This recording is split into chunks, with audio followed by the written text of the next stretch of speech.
Vaxtınız xeyir, əziz izləyicilər. Sığortalı dostun növbəti buraxılışı ilə qarşınızdayıq. Azərbaycan Mərkəzi Bankı yerli sığorta bazarı üzrə 2026-cı ilin yanvar-aprel aylarına olan icmalını açıqladı. Nəticələrə görə yerli sığorta bazarında böyümə tendensiyası davam edir. Daha bir əhəmiyyətli xəbər isə ondan ibarətdir ki, yaxın günlərdə ölkəmizdə növbəti dəfə sayca 11-ci Azərbaycan Beynəlxalq Sığorta Forumu keçiriləcək. Sığorta bazarında müşahidə olunan davamlı böyümə fonunda sektorun beynəlxalq trend və tendensiyaları araşdırması ölkəmizin maliyyə və iqtisadiyyat sisteminə nə kimi töhfələr verəcək. Sığorta haqları və ödənişlərinin artmasını formalaşdıran başlıca amillər nələrdir? Mövzunu studiyamızın qonağı Azərbaycan Sığortaçılar Assosiasiyasının Tədris Mərkəzinin direktoru, sığorta mütəxəssisi Pərviz Quliyevlə müzakirə edəcəyik. Pərviz müəllim, xoş gəlmisiniz studiyamıza, sizi salamlayıram. Salam, xoş gördük Aytən xanım. Pərviz müəllim, sığorta bazarının 2026-cı ilin yanvar-aprel ayları üzrə icmalı açıqlanıb və bazar hesabat dövrü ərzində 610 milyon manat yığım təmin edərək 3,7% böyüyüb. Bax, bir sığorta mütəxəssisi olaraq bu böyüməni necə qiymətləndirirsiniz? Mən hesab edirəm ki, istənilən halda bu bir müsbət tendensiyadır. Bildiyiniz kimi son illərdə Azərbaycan sığorta bazarında illik olaraq biz 10% üzərində artım müşahidə edirik. Məsələn, keçənin 14% olmuşdu bu artım. Ona görə də hesab edirəm ki, nəzərə alsaq ki, bu bir rübün göstəricisidir və eyni zamanda baxmayaraq ki, bazarda təqdim olunan məhsulların satışında da müəyyən dəyişikliklər baş veribdir. Məsələn, xüsusilə də bildiyiniz kimi, həyatın yaşam sığortası məhsulu artıq dövlət müəssisələrində təqdim olunmur. Buna da baxmayaraq, amma bu artımın müşahidə olunması bu çox gözəl bir tendensiyadır. Pərviz müəllim, hesabat dövrü ərzində sığorta ödənişlərinin də artmasını görürük. Belə ki, hesabat dövründə baş vermiş sığorta hadisələrinə görə 304 milyon manat ödəniş edilib ki, bu da ötən ilin yanvar-aprel ayları ilə müqayisədə 31,6% çoxdur. Bax, bu artım nəyin və hansı amillərin nəticəsidir? Burada mən deyərdim ki, Aytən xanım, xüsusilə də bu dövrə təsadüf edən, bundan öncə qeyd etdiyim həyatın yaşam sığortası müqavilələrinin başa çatma müddəti bu təsadüf edə bilər. Təbii ki, bilirsiniz ki, burada ödənişlərin həcmi müqavilədə göstərilən sığorta məbləği həcmində, yəni həyata keçirilir. Burada kifayət qədər digər məhsullardan fərqli olaraq ödənişlər, yəni böyük həcmdə olur. Ona görə də burada həm başa çatmış yaşam sığortası müqavilələrinin ödənişi ilə bağlı burada amilləri qeyd etmək olar. Eyni zamanda nəzərə alsaq ki, bazarda artım var və bu artımla da bağlı təbii ki, nə qədər çox müqavilə imzalanırsa, ona uyğun olaraq da hadisələrin baş verməsi ehtimalı da artır. Bax, mən hesab edərdim ki, bu artım tendensiyası eyni zamanda ödənişlərdə də özünü bir üzə verir.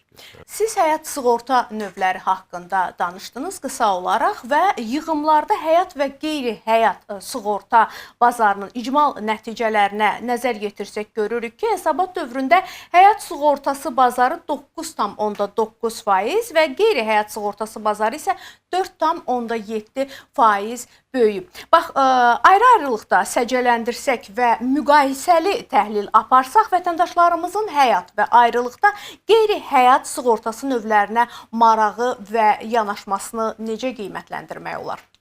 Əslində, bu qeyd etdiyimiz ümumi artım tendensiyasının bir hissəsidir. Yəni, burada əlbət ki, yeni imzalanan müqavilələr də əsas rol oynayır.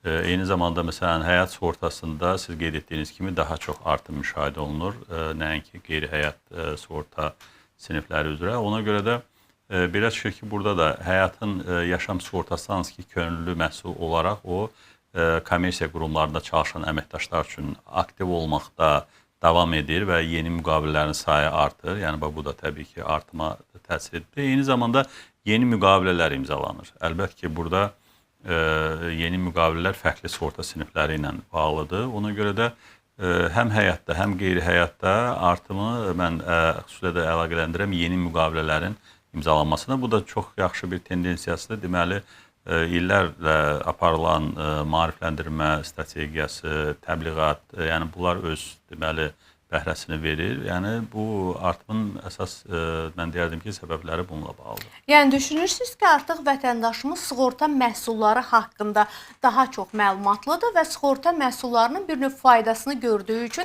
daha çox müraciət edib. Fiziki şəxslər, eyni zamanda korporativ müştəriləri biz qeyd edə bilərik. Yəni yığımlarda təbii ki, onun strukturunu biz araşdırsaq da onu ayıraraq da qeyd etmək olar ki, həm korporativ müştərilərdə artımlar müşahidə olunur, eyni zamanda fərdi müştərilərdə və bu da dediyim kimi onun nəticəsidir ki, bəli, ildən ilə sığorta məlumatlığının artırılması nəticəsində aparılan təbliğat, maarifləndirmə tədbirləri nəticəsində insanlarda sığortaya maraq daha da artır.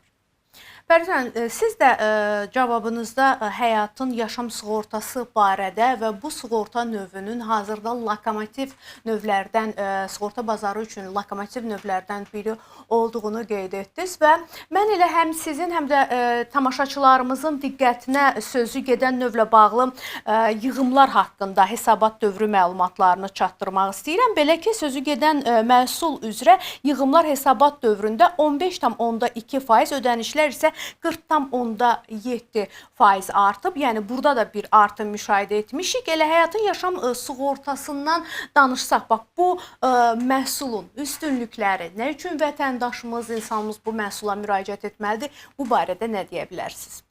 Çox maraqlı sualdır. Aytən xanım, ümumiyyətlə həyat sığorta məhsulları içərisində illərdir ki, həyatın yaşam sığortası sinfi üzrə olan biz qısa şəkildə ona həyatın yığım sığortası deyirik. O yığım sığortası ən populyar məhsullardan biridir.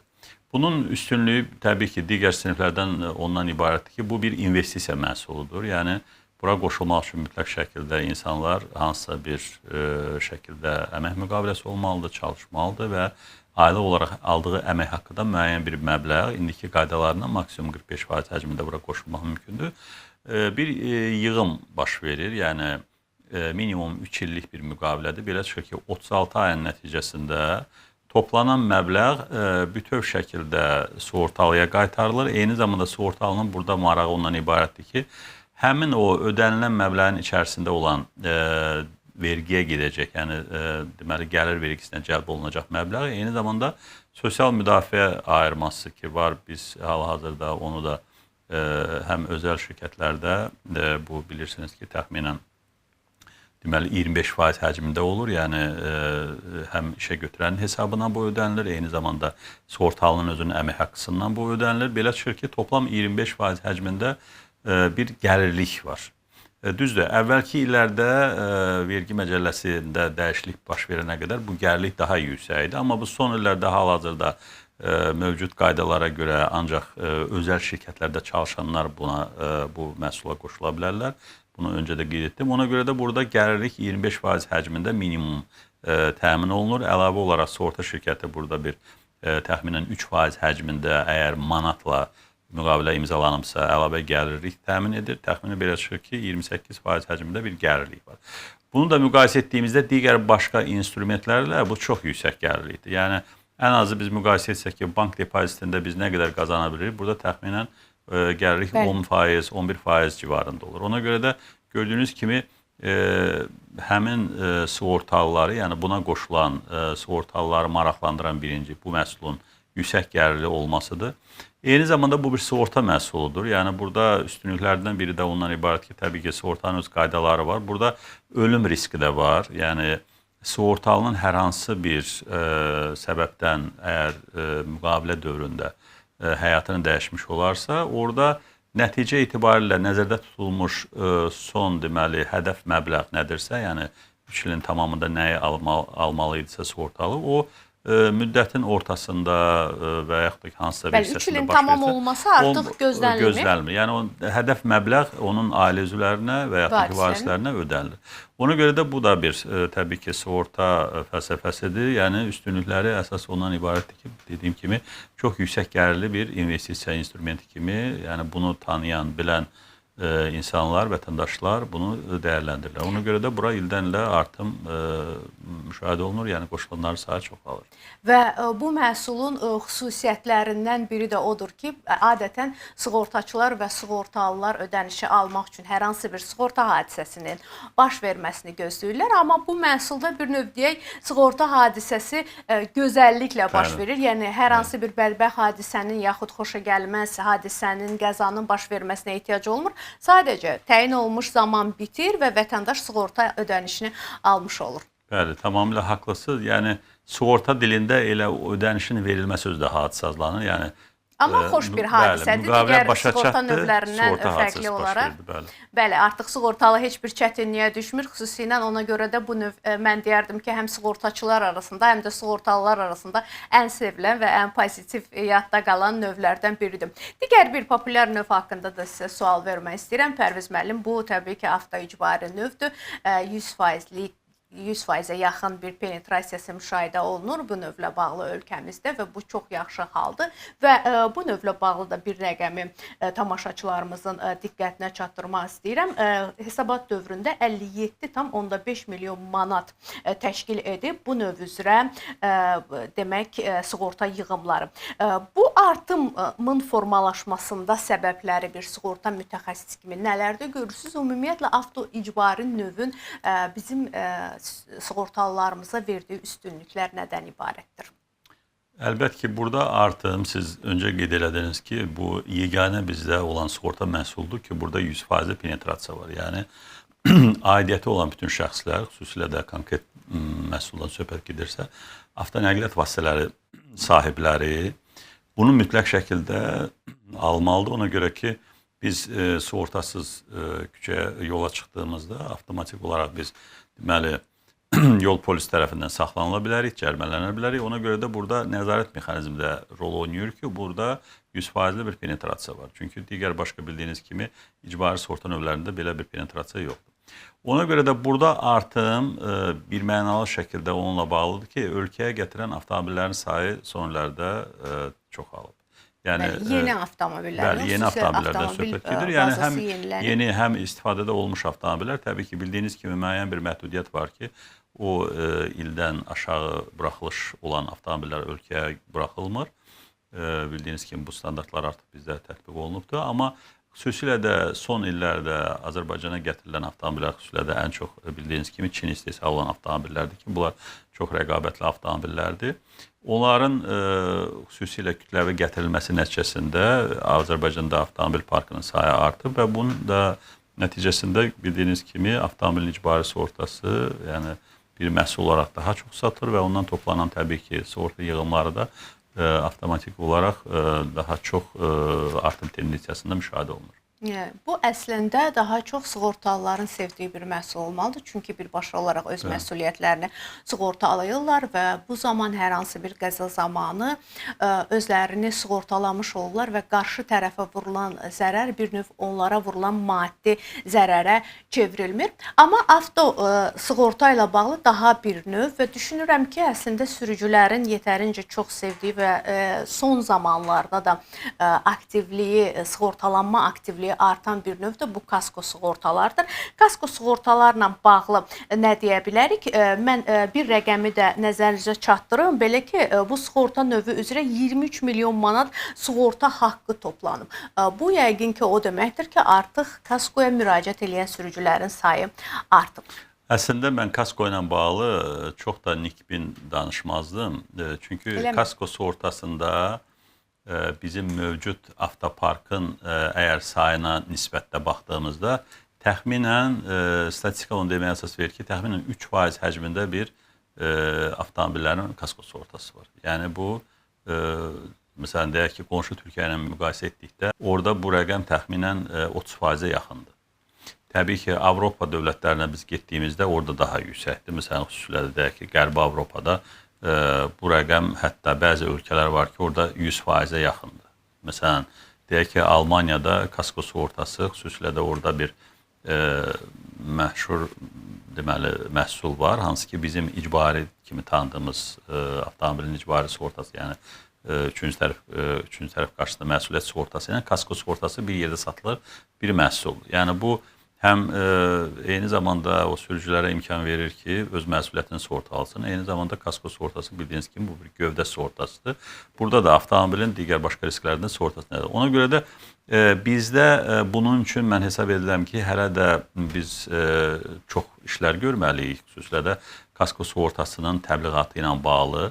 Əlbəttə ki, burada müəyyən instrumentlər var ki, məsələn, xüsusilə də deyək ki, kasko sığortanın tanıtılması üçün ümumiyyətlə hər hansı bir ümumiyyətlə sığortalının sığorta məhsulunu sevməsi üçün yaxşı bir təcrübə olmasa da, amma hadisənin olmasından sonra nədənsə maraq yaranır. Məsələn, hadisə baş verir, hansısa bir ödəniş alır, ondan sonra sığortaya maraq artır. Məsələn, kaskoda da bunu çoxluq olaraq mən deyərdim ki, birinci insanların özünün təbii ki, o riskin fərqində olması buna səbəb ola bilər. Yəni, bununla da bağlı çox işlər görülməlidir. Eyni zamanda, məsələn, deyək ki, öz avtomobilini kreditə almış sürücülər ki var. Məsələn, onlar kreditə alanda, bankdan təbii ki, kredit götürəndə bank öz riskini sığortalamaq kimi avtomobilin kasko sığortasını tələb edir. Baxmayaraq ki, bu könüllü bir məhsuldur. Bax, bu halda çox yaxşı haldır ki, əgər bu kütləvi olsa, yəni düzdür, bütün banklar bunu etmir, çünki bankların bəziləri deyir ki, mən müştərini əgər bu kaskoya cəlb eləsəm, o əlavə xərcə düşəcəkdir, yüklənə biləcəkdir, amma təbii ki, burada birinci marağı onun ilə öz marağı olmalıdır ki, öz riskini sığortalamalıdır. Və buna görə də o krediti bağlayana qədər ki, onun kaskosu var, o növbəti mərhələ üçün avtomobili təbii ki də sürücüsü olacaq, sahibi olacaqdır. O artıq kaskonu tanımış olur. Hətta bir hadisəsə baş verdiyində o başa düşür ki, onun mütləq qaydada hadisəsinə görə sığorta ödənişi həyata keçirəcəkdir və yaxud da hadisəsi olsa keçirilibdir və bundan sonra artıq o kaskoya olan marağı daha da artır. Mən deyərdim ki, bax, bununla bağlı daha çox iş görülməlidir. O kaskonun tanıtımı ilə bağlı daha çox tədbirlər olmalıdır, daha çox instrumentlər olmalıdır ki, insanlar başa düşməlidir ki, məsələn, 20 minlik, 30 minlik, 50 minlik, 100 minlik avtomobilin hadisəsi olanda ən azı o həcmə qədər, onun yarısı həcmində, hansısa bir hissəsində xərci çəkmək kimi hamının imkanı olmur. Amma bu, təbii ki, sığortası olduğunda, sığorta şirkəti bunu az bir zamanda o xərcləri ödəyir. Ona görə də kasko ilə bağlı olan rəqəmlər, mən hesab edirəm ki, bu mövcud potensialın çox az bir hissəsidir və bunu da xüsusilə də təbliğat, maarifləndirmə yolu ilə daha da artırmaq üçün tədbirlərin sayı çox olmalıdır. Xüsusilə də sığorta şirkətləri burada onların üzərində məsuliyyət düşür ki, bu işləri birbaşa onlar görməlidir. Bəli, siz bir sığorta mütəxəssisi kimi bu növü tam olaraq bütün xüsusiyyətləri ilə bilirsiniz və bir sürücüyə hansı üstünlükləri verə biləcəyini tam ətraflı şəkildə bilirsiniz və buna görə də bu növlə bağlı gözləntiniz daha çoxdur. Sizinlə tamamilə razıyam bu fikirdə, amma gəlin bir məqamı da etiraf edək ki, elə bir dövr var idi ki, elə biz də sizlə bu maarifləndirmə işinin içərisində birbaşa olaraq iştirak etdiyimiz üçün bilirik ki, insanlar avtoicbari sığorta etdirərək kasko sığortaya məxsus olan xüsusiyyətləri, yəni avtoicbari sığortadan istəyirdilər. Məsələn, avtomobillərinin üzərinə bir ağac düşürdü və gəlib bu ödənişlə bağlı avtoicbari sığortaları üzrə müraciət edirdilər. İndi ən azından o məlumatsızlıq mənə görə azalıb və insanlar artıq heç olmasa kasko sığortanın nə olduğunu bilirlər. Yəni müraciət edirlər, etmirlər. Bu təbii ki, o şəxsi hadisənin baş vermə təcrübəsindən asılıdır. Amma düşünürəm ki, maraq və məlumatlılıq nisbətən artıb. Bir də ki, bizim avtoparkımızın yenilənməsi ilə bağlı da məncə kasko sığorta özünü gündəmə gətirir. Çünki yeni avtomobillərin qayğısına daha çox qalırlar sürücülər. Haqlısınız, Aytən xanım. Əlbəttə ki, yeni avtomobillərdə bunlar da xüsusilə olaraq da hər bir kəsin aktividir, fərqi yoxdur. Bu fərdi müştəridir, yoxsa korporativ şirkətlərə məxsus olan avtomobillərdir. Bunlar aktivdir, yəni yeni avtomobillərdə xüsusilə qiymət baxımından daha bahadır. Ona görə bunların sığortası birinci növbədə təbii ki, kasko sığortası gündəmə gəlməlidir. Yəni onun sahibi bunu dərk etməlidir. Bax, məsələn, sizə son baş verən hadisələrdən olan misallar deyim. Bakı şəhərində yağan güclü yağışlar nəticəsində hətta şəhərin özündə və Bakı ətrafında olan qəsəbələrdə gördünüz nə qədər ərazilər suyun altında qaldı və eyni zamanda o suyun içərisinə girən nə qədər avtomobillər vardı. Məsələn, deyək ki, elə ərazilər vardı ki, orada onlarca avtomobil suyun altında qaldı, yəni yararsız vəziyyətdə düşdü. Təbii ki, o avtomobillərin əgər kasko sığortası olmuş olsaydı, o şirkət onu tam qarşılayacaqdı. Məsələn, o avtomobillərin su basması nəticəsində deməli, onların elektrik sistemi sıradan çıxdı. Hətta bəzi o yeni qeyd elədiyimiz avtomobillər ki var, bilirsiniz ki, onların çoxu batareykalarla işləyir. Yəni hibrid formada olanlar var, yarı deyək ki, elektrik, yarı yanacaqla işləyən avtomobillərdə. Onların o batareykaları təsəvvürə gətirin ki, avtomobilin alt hissəsində yerləşdiyinə görə birinci növbədə su basanda o həmin batareykalar olan hissələr suyun altında qaldı. Və o da çox qısa müddətə orada oksidləşmə baş verir. Yəni müəyyən bir o kimyəvi proseslər nəticəsində o batareykalar da öz funksionallığını itirir və yaxud da ki, tam sıradan çıxır və bu birbaşa həmin o hadisədir ki, kasko sığortası təminatının altına alına bilər. Nə gözəl. Yəni bu su basma. Və yaxud da ki, siz qeyd elədiyiniz kimi təbiət hadisəsi baş verdi, külək oldu, ağac düşdü üstünə və yaxud da ki, istənilən bir toqquşma nəticəsində korpusuna, gövdəsinə dəyən zərər, bunlar hamısı qarşılanır avtomobilin dəyəri çərçivəsində. Və yaxud da ki, oğurluq halları ola bilər. Düzdür, şükürlər olsun ki, Azərbaycanda bu son illərdə belə kriminal hallar demək olar ki, çox azdır. Amma avtomobilə oğurluq halında dəymiş ziyan ola bilər və yaxud da üçüncü şəxslərin qəsdi hərəkəti ola bilər ki, avtomobil ziyan çəkə bilər və s. və bunlar hamısı kasko sığortası təminatı altındadır. Ona görə də hesab edirəm ki, bu kasko sığortasının faydalarını həm biz, ümumiyyətlə sığorta şirkətləri, bunlar dayanmadan, yəni davamlı şəkildə o qədər getməlidir. Çünki məsələn, bugün sürücü olan, ola bilsin ki, sabah sürücü deyil. Axı yeni sürücü nəsildə ortaya çıxır. Məsələn, gənc insanlar sürücülük vəsiqəsi alır, onlar da avtomobil sahibinə çevirirlər. Onlara da bu məsələlər çatdırılmalıdır. Onun üçün də bu təbliğatın özünün davamlı olması mütləq qaydada bu artıma səbəb ola bilər. Yəni hesab edirəm ki, burada çox ciddi sistemli işlər aparılmalıdır. Tamamilə doğrudur və bütün sığortaçılarımızla söhbətlərimiz zamanı istər sığortalı dost verilişi çərçivəsində, istər digər tədbirlər, konfranslar çərçivəsində sığortaçılarla, sığorta ekspertləri ilə söhbətimiz zamanı belə görünür ki, bu söhbətlərdən, bu istəklərdən sığortaçılar daha çox icbari növlərdən əlavə olaraq daha çox könüllü növlərin inkişafına meyillidirlər, bunu arzuluyurlar və insanların könüllü bir şəkildə sığortaya müraciət etməsini istəyirlər. Təbii ki, sizin də qeyd etdiyiniz kimi, burada təbliğat və təşviqat işləri çox böyük mənada əhəmiyyətlidir. Maarifləndirmə durmadan, dayanmadan aparılmalıdır ki, biz də elə sizlə hazırda Dost TV-nin efirində, bax bu verilişdə, bu istiqamətdə öz işimizi görürük, öz vəzifəmizi bir növ yerinə yetiririk və könüllü sığortalardan danışmışkən istəyirəm bir növə diqqətinizi çəkim. Bu könüllü əmlak sığortası növüdür. Bax, bu növ yanğından və digər hadisələrdən bizim əmlakımızı, bizim daşınmaz əmlakımızı sığortalayır. Bu növlə bağlı hansı məlumatları verə bilərsiniz və hansı çağırışları verə bilərsiniz? Vətəndaşlarımız nə üçün bu növə müraciət etməlidirlər? Bu növdə mən hesab edirəm ki, hətta avtomobilin kasko sığortasından insanlara daha çox lazım olan bir sığorta növüdür. Nəyə görə? Çünki avtomobilsiz bəlkə də yaşamaq olar, amma evsiz yaşamaq çətindir. Ona görə də birinci növbədə biz nəzərə almalıyıq ki, evimiz bizim üçün ən qiymətli aktivdir, ən qiymətli təbii ki, mülkdür. Ona görə bunun hətta biz hal-hazırki statistikaya nəzər saldığımızda bilirsiniz ki, hal-hazırda daşınmaz əmlakla bağlı həm icbari növlər mövcuddur. Daşınmaz əmlakın icbari sığortası var, eyni zamanda deməli, daşınmaz əmlakla bağlı mülki məsuliyyətin icbari sığortası var. Bu daha çox həmin o daşınmaz əmlakın içərisində olan sahibkarlıq fəaliyyətinə bağlı olan şəxslərlə bağlıdır. Həm fiziki, həm hüquqi şəxslər. Bir də ki, bütün əmlakın fərqi yoxdur. Bu, yaşayış evidir və yaxud da ki, mənzildir, eyni zamanda kommersiya obyektidir. Bunların hamısının siz qeyd etdiyiniz könüllü sığortası.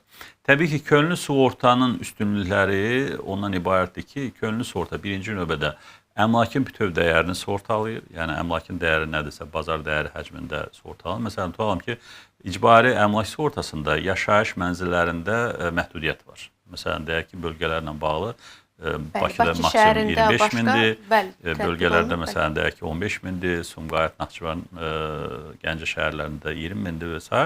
Ona görə də burada könüllü növ o deməkdir ki, birinci sizin əmlakınızın dəyəri nədirsə, hazırda hadisə baş verəndə o dəyər çərçivəsində siz kompensasiya ala bilərsiniz. Yəni bu ən üstünlüyüdür. Eyni zamanda burada təbii ki bilmək lazımdır ki, hansı hallar var ki, o hallarda mən qoruna bilərəm. Yəni bizim əmlakla bağlı sığorta deyəndə birinci ağlımıza gələn təbii ki yanğın riskidir. Yəni bu həmişə var. Yanğın fərqli hadisələrdən baş verə bilir. İstər elektrik naqillərində qısa qapanma olsun, istər məsələn qaz plitələrindən baş verə bilər və yaxud da ki digər hansısa bir ehtiyatsızlıq ucbatından baş verə bilər. Yanğın riski daha çox əmlakda tətbiq olunan risklərdəndir. Daha çox sığortalanır. Və eyni zamanda burada əmlakın fərqli səbəblərdən zərər çəkməsi ola bilər. Bu təbiət hadisəsi ola bilər, bu üçüncü şəxslərin qəsdi hərəkəti ola bilər ki, əmlaka dəyən zərər ola bilər. Hər hansı bir deyək ki, məsələn, yol kənarında olan əmlakdır, ora avtomobil gəldi, çırpıldı, əmlaka ziyan dəydi. Yəni bu fərqli bir hadisə ola bilər.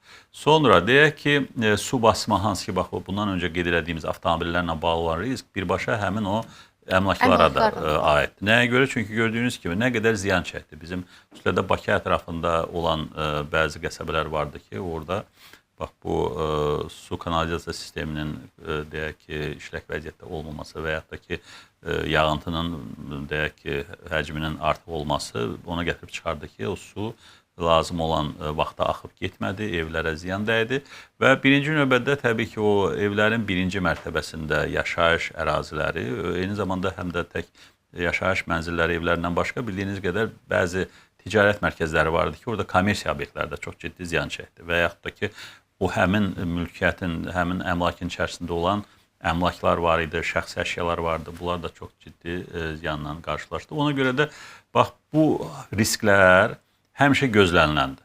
Yəni, biz əgər əmlakımızın könüllü sığortasından danışırıqsa, birinci növbədə başa düşməliyik ki, o əmlakı deməli, hər hansı bir səbəbdən biz itildikdə və yaxud da ki, ziyanla qarşılaşdıqda, həmişə də bizim imkanımız yoxdur ki, o ziyanı özümüz qarşılayaq. Yəni, ziyanın həcmi elə bir səviyyədə ola bilər ki, İstənilən bir vətəndaş nə qədər deyək ki, imkanı olsa da, nə qədər stabil həyat olsa da onu qarşılamaya bilər. Çünki bildiyiniz kimi də biz evi əldə eləmək üçün, əmlakı hansısa bir ərsəyə gətirənə qədər ömrümüz gedir bəzən. İllərlə biz buna vaxt sərf. Ona görə bax, burada əsas mənim verəcəyim mesaj həm həmvətənlərimə, ümumiyyətlə vətəndaşlarım da ondan ibarətdir ki, əmlakınızın əgər o əziyyətlə ərsəyə gətirib qədrini, dəyərini qiymətləndirmək istəyirsə, birinci növbədə onun sığortasını etdirmək lazımdır. Məsələn, təsəvvürə gətirin ki, hətta bizim icbari sığortanı insanlarımızın çoxu almır. Baxmayaraq ki, onun da müəyyən bir kompensasiyası var, dediyim kimi məhdud bir həcmdə olmasına baxmayaraq, yenə də, məsələn, hadisələrin çoxu 25 mini keçmir Bakıda. Yəni, ən azından o icbari əmlak sığortasını etdirdiyimizdə heç olmasa 25 minə qədər ziyanı almaq olar. Və cəmi 50 manat ödəyərək Bakı şəhəri üzrə. Bəli, bu da tamamilə doğrudur. Yəni, çox cüzi bir məbləğ 50 manat, hansı ki, onu istənilən bir mülk sahibi ödəmək kimi qabiliyyəti var. Yəni, evi varsa mütləqdir ki, 50 manatı da tapıb verə bilər. Var, verə bilər və məncə hər bir vətəndaş əslində bunun o bir qədər əvvəl dediyim kimi də o mahiyyətini və faydasını tam olaraq almasa, düşünürəm ki, qısa bir zaman sərf edib, hazırda özdə bütün növlərlə bağlı elektronlaşma işləri də həyata keçirilib, çox qısa bir zaman sərf edib öz sığortalarını, əmlakı ilə bağlı sığortalarını, sağlamlığı ilə bağlı sığortalarını həyata keçirə bilər. Verilişimizin əvvəlində də qeyd etdiyimiz kimi, Pərviz müəllim bu günlərdə ölkəmizdə növbəti dəfə sayca 11-ci olan Azərbaycan Beynəlxalq Sığorta Forumu keçiriləcək. Bu ənənəvi forumun sığorta sektorumuz üçün qazandırdığı üstünlüklər nədən ibarət olacaq? Çox maraqlı bir məqama toxunursunuz. Əlbət ki, sığorta bazarının inkişafı, bundan öncə qeyd etdiyimiz fərqli tədbirlərlə, xüsusilə də təbliğat, maarifləndirmə, bununla yanaşı eyni zamanda sığorta bazarının fərqli digər bazar iştirakçıları tərəfindən tanınması ilə də bağlıdır. Yəni, təbii ki, biz bilirsiniz ki, müxtəlif əməliyyatlar var ki, onları mütləq şəkildə xarici sığorta bazarında çalışan oyunçularla, xüsusilə təkrar sığorta şirkətlərlə, onlarla birgə həyata keçir. Ona görə də Azərbaycan sığorta bazarını tanımaq üçün bu tədbirin əhəmiyyəti çox böyükdür. Bura ilk öncə dəvət olunan, yəni gəlib iştirak edən şirkətlər hansılar ki, xarici sığorta şirkətləri, təkrar sığorta şirkətləri, broker şirkətlər ki, onlar dəvət alıblar. Onların təbii ki, marağı bu bazardan müəyyən bir əməkdaşlıq əldə etməkdir. Təbii ki, bazarı onlar özü üçün maraqlı hesab etdiyindən gəlirlər. Eyni zamanda bizim marağımız isə o əməkdaşlığı daha da möhkəmləndirməkdir. Məsələn, xüsusilə də ki, təkrar sığorta əməliyyatlarında bilirsiniz ki, bu çox vacibdir ki, böyük inam, etibar olmalıdır ki, şirkətlər bir-birinə böyük riskləri ötürə bilsinlər. O baxımdan da sizin nə qədər əməkdaşlığınız genişdirsə, nə qədər partnyorlarınız sayı çoxdursa, bu baxımdan da orada təbii ki, faydalar çoxdur. Ona görə də hesab edirəm ki, həm bu əməkdaşlığın, fəaliyyətin genişləndirməsi nöqteyi nəzərdən, eyni zamanda bura gələn hər bir spiker, hansı ki, tanınmış beynəlxalq dərəcəli peşəkarlardır, onların verdiyi təcrübə, bölüşdüyü o fəaliyyətlərində gördükləri keyslər, təcrübələr, bunlar bizim bazar üçün çox önəmlidir. Nəyə görə? Çünki biz inkişaf etməkdə olan bir dövlət olduğumuzdan sığorta bazarında kənar inkişaf etmiş təcrübələrdən öyrənməliyik. Ona görə bax, o həmin həmkarların burada gəlib çıxışları, müxtəlif mövzulardakı məsələn panellər olacaqdır. Onların da təcrübəsinin bölüşməsi bizim sığortaçılar üçün, yerli peşəkarlarımız üçün çox vacibdir. Və bax, burada gördüyünüz kimi faydalar çox tərəflidir. Ümumiyyətlə, sektor tərəfindən hansı mövzuların müzakirəsi nəzərdə tutulub? Əlbəttə ki, ildən ilə mövzular dəyişir. Yəni, bildiyiniz kimi tendensiyalara uyğun olaraq bu il çox maraqlı mövzular gözlənilir. Təbii ki, ən vaciblərindən mən qeyd etmək istərdim ki, Azərbaycan sığorta bazarının inkişafı ilə bağlı olan panel olacaqdır. Təbii ki, nələr bizim inkişafımıza dəstək ola bilər. Bundan bağlı xarici təcrübənin təbii ki, öyrənilməsi vacibdir. Eyni zamanda peşəkar tədrislə bağlı bir panel olacaqdır. Xüsusilə də burada dünyaca tanınmış bildiyiniz kimi CII institutu var. Bu İngiltərədə yerləşir. Onların rəhbər işçiləri paneldə spiker qismində iştirak edəcəklər. Sonra təbii ki, burada sağlamlıq sığortaları ilə bağlı mövzular müzakirə olunacaqdır. Eyni zamanda digər başqa sığorta növləri hamısı hesab edirəm ki, panellərdə müzakirə olunacaqdır. Və təbii ki, bax, bu mövzular, mən qeyd etdiyim mövzular xüsusilə də bizim üçün çox əhəmiyyətli mövzulardır ki, bunları biz gözləntilərimiz o müzakirələrdən çoxdur. Təşəkkür edirəm Pərviz müəllim, ətraflı məlumat verdiniz bütün suallarla bağlı və son olaraq sizdən bizim vətəndaşlarımız üçün çağırışlarınızı, mesajlarınızı eşitmək istəyirəm.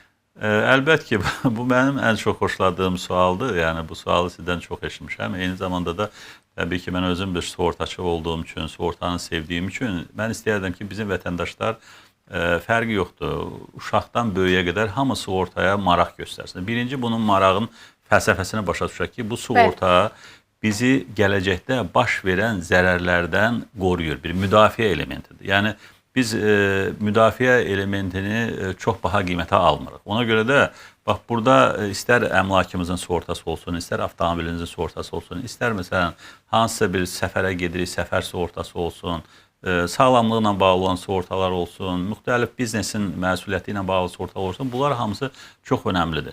Yəni, biz öz təcrübəmizdə itirəndə, o zərərlərlə üz-üzə qalanda bu bizə baha başa gəlir. Amma bunu əvvəlcədən başa düşmək, dərk etmək, o riskləri gözə almaq, biraz uzaq görən olmaq və onu sığortalamaq, bu mən hesab edirəm ki, çox bir rasional qərardır. Yəni, hər il biz öz ailə büdcəmizi planlayanda o müəyyən bir həcmdə əmlakımızın sığortasına, avtomobilimizin sığortasına, digər başqa sığortalara o ailə büdcəsinə əlavələr etsək, bu hesab edirəm ki, bir gözəl vərdişə çevirilər və nəsildən nəsilə də ötürülür. Necə ki, inkişaf etmiş dövlətlərdə, millətlərdə onlar artıq ənənəvi olar bilirlər ki, məsələn, növbəti gələn nəsildə mütləq bu əmlak sığortasını almalıdır, həyat sığortasını almalıdır. Maliyyə savadlılığı. Bəli, bu ona görə də hesab edirəm. Mən çox istəyərdim ki, insanlarımız buna marağı artsın. Yəni, sığortaya hansısa bir ötəri, deyək ki, tədbir kimi baxmasınlar. Bu bizim həqiqətən gündəlik həyatımızın, məişətimizin bir parçasıdır. Çox sağ olun, təşəkkür edirəm sizə. Çox sağ olun Pərviz müəllim. Belə əziz izləyicilər, sığortalı dostu izləyirdiniz. Müzakirələrimizdən belə aydın oldu ki, vətəndaşlarımızda sığorta vərdişləri tədricən və mərhələli şəkildə və davamlı olaraq formalaşmaqdadır. Mövcud bazarın böyüməsi də vətəndaşların, yəni mövcud və potensial sığortalıların aktivliyi ilə bilavasitə bağlıdır. Bəs sizin necə? Sığortanız varmı? Əmin olun ki, həyat sığorta ilə rahatdır.